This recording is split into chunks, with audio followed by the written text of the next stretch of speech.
Hi, I'm Michelle. I'm Cherie.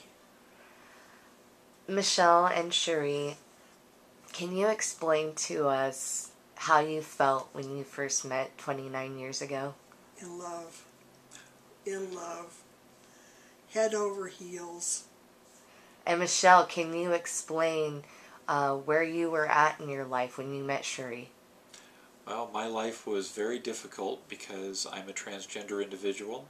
Ever since the first dawning of awareness, I knew that my brain did not match my physical body. I am wired as a female and always have been. And I also learned that I had to hide that from myself, from the world, and it was very, very painful. And Cherie was the first person I was ever able to speak with about this. And I spoke with her on the first day we met, and it's the first person I ever talked to about this. And she didn't run away screaming, and that was pretty cool.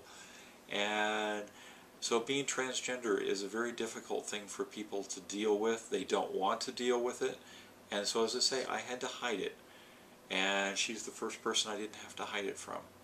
Cherie, why were you so accepting of Michelle when...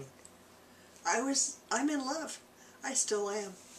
I don't care if she's purple. She is the best thing that's ever happened to me. She's my best friend. She's my sounding board. I'm her muse. We help each other.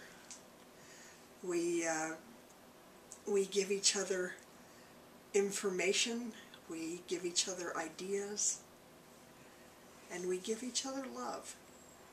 So, you two were married in 1987? Yes. Is that correct? Yes. And then, Michelle, can you explain to us what happened 5 years ago? 5 years ago, I transitioned. This is something that I, again, tried to hide. She's actually the one who pushed me in that direction, saying, this is what you need to do. She saw the pain that I was in. She saw the trouble that I was in. She knew that I had to do this. And so I transitioned about 5 years ago. And because of that, and legally, medically transitioning, all of my paperwork, all the way back to my birth certificate, shows that I am and always have been a female. And because of that, we are now in a same-gender marriage. So, in 87, when you were married, you were a heterosexual marriage, in a heterosexual marriage. And now, after your transition, you're in a same-gendered marriage. Yes. Correct. Now, explain to us what Prop 8 has done because of that.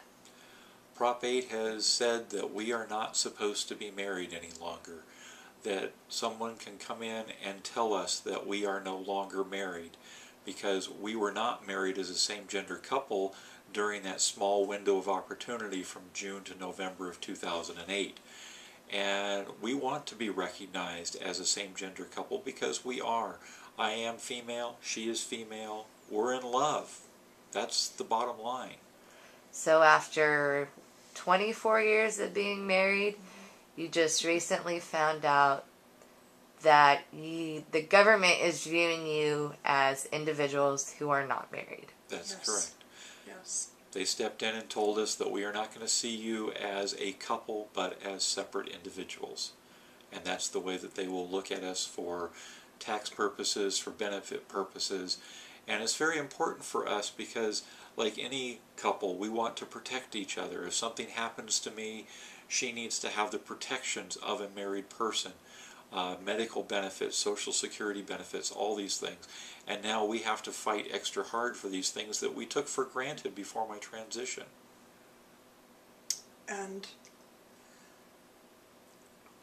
how many people in this country are divorced and get divorced? What is it, 50% of married couples get divorced?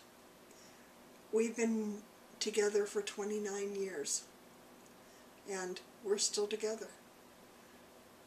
That's what love does. Yeah, for anybody to step in and say that we're going to tear somebody's love apart just because of a gender issue is just truly insanity. That's the way I look at it. How dare somebody walk into my home and tell me that I can't be with the person that I love?